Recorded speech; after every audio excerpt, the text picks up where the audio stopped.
Next question है हमारा, find the centre of gravity of 12 centimetre by 18 centimetre by 3 centimetre T section.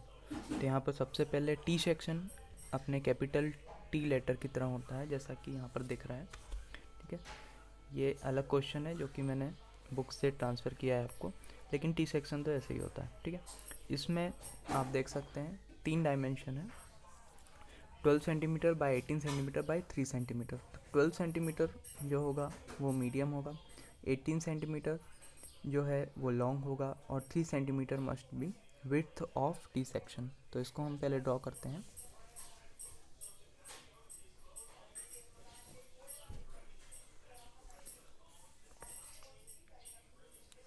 ये वाला जो सेक्शन है ये 12 सेंटीमीटर का होगा। ठीक है, और इसकी मोटाई 3 सेंटीमीटर, और जो लेंथ वाला पोर्शन होगा ये होगा आपका 18 सेंटीमीटर का, इसकी मोटाई भी होगी 3 सेंटीमीटर। तो इस प्रकार से हमने ये टी सेक्शन बना लिया। अब इसमें ग्रेविटी, सेंटर ऑफ ग्रेविटी, ऊपर वाला सेक्शन जो है इसका centre of gravity small g1, और नीचे वाले सेक्शन का centre of gravity small g2।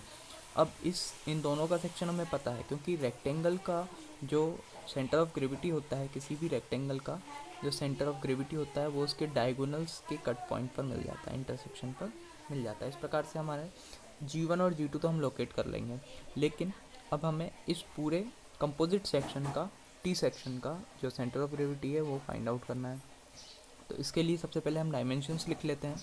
इसको हम एक एक्सिस बनाते हैं जो कि इसके सेंटर से होकर जाता है, because this T section is symmetrical to vertical axis और से वाई एक्सिस।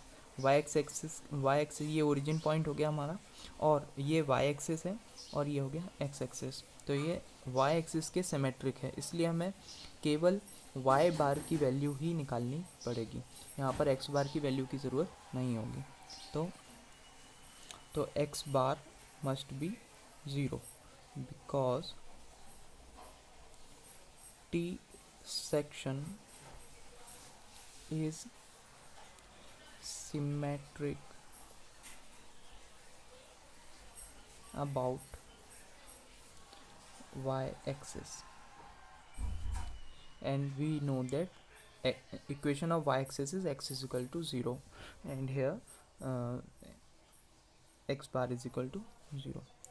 तो अब हम इनकी लेंथ देखते हैं। तो जो ये वाला सेक्शन है इसकी लेंथ 18 सेंटीमीटर है, तो ये 18 हो गई। इसको जो विड्थ है वो है 3 सेंटीमीटर, तो ये 3 सेंटीमीटर। इसके बाद ये वाले सेक्शन की जो लेंथ है वो है 12 सेंटीमीटर। तो इस प्रकार से ये तीनों हमारे पास है। अब सबसे पहले x1 हमको एक टेबल बना लेते हैं, जिससे कि हमको सारी वैल्यूज़ पता चल जाएंगी।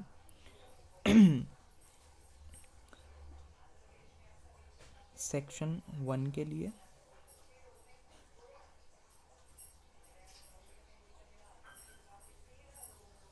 सेक्शन 2 के लिए सेक्शन 1 के लिए क्या क्या चाहिए, x1, y1 और a1। सेक्शन 2 के लिए x2, y2 और a2। अब इन सब की वैल्यू हम निकालते जाएंगे और यहाँ पर सब्सटीट्यूट करेंगे। तो सबसे पहले x1 ये वाला, यहाँ पर इसका जो x1 है, मतलब x1 और x2 ये दोनों कहाँ पर आएंगे, 0, बिकॉज ये y एक्सिस के सिमेट्रिक है। अब y1 और y2 की वैल्यू हमें निकालना है।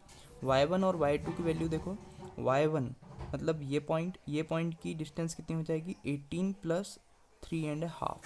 सो y1 is equal to 18 centimetre plus 3.2 centimetre, because यहाँ पर ये जो डायगोनल्स इंटरसेक्ट करेंगे वो लगभग इसके हाफ पर ही आएंगे, एग्जैक्टली हाफ पर आएंगे। तो 19.5 centimetre is y1।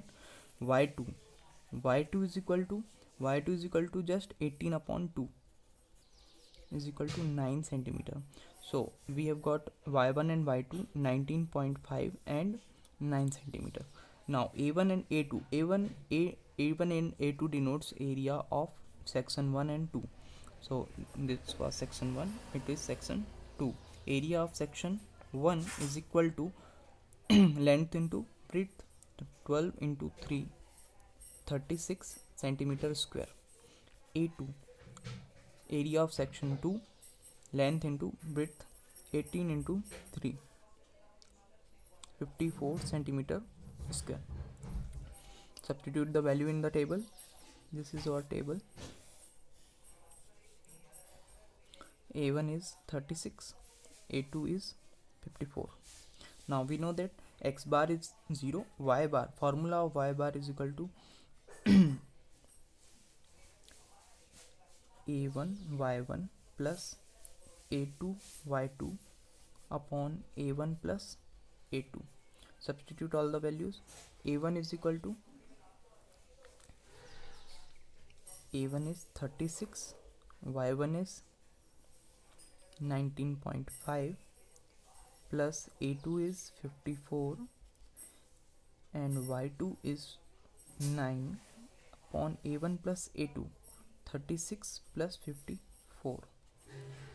Hence we have got 36 and 19.5.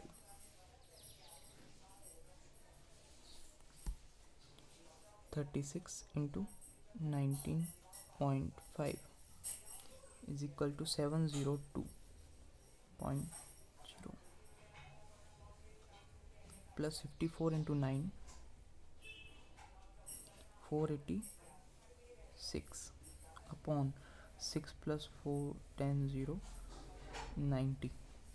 702 plus 486, 702 plus 486 is equal to 1188 upon 90. So y bar will be 1188 divided by 90 is equal to 13.2 centimeter from the bottom. This is our answer.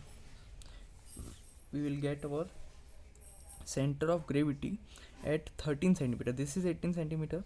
About this place we have got our center of gravity or capital G, because the height is 13.2 centimeter.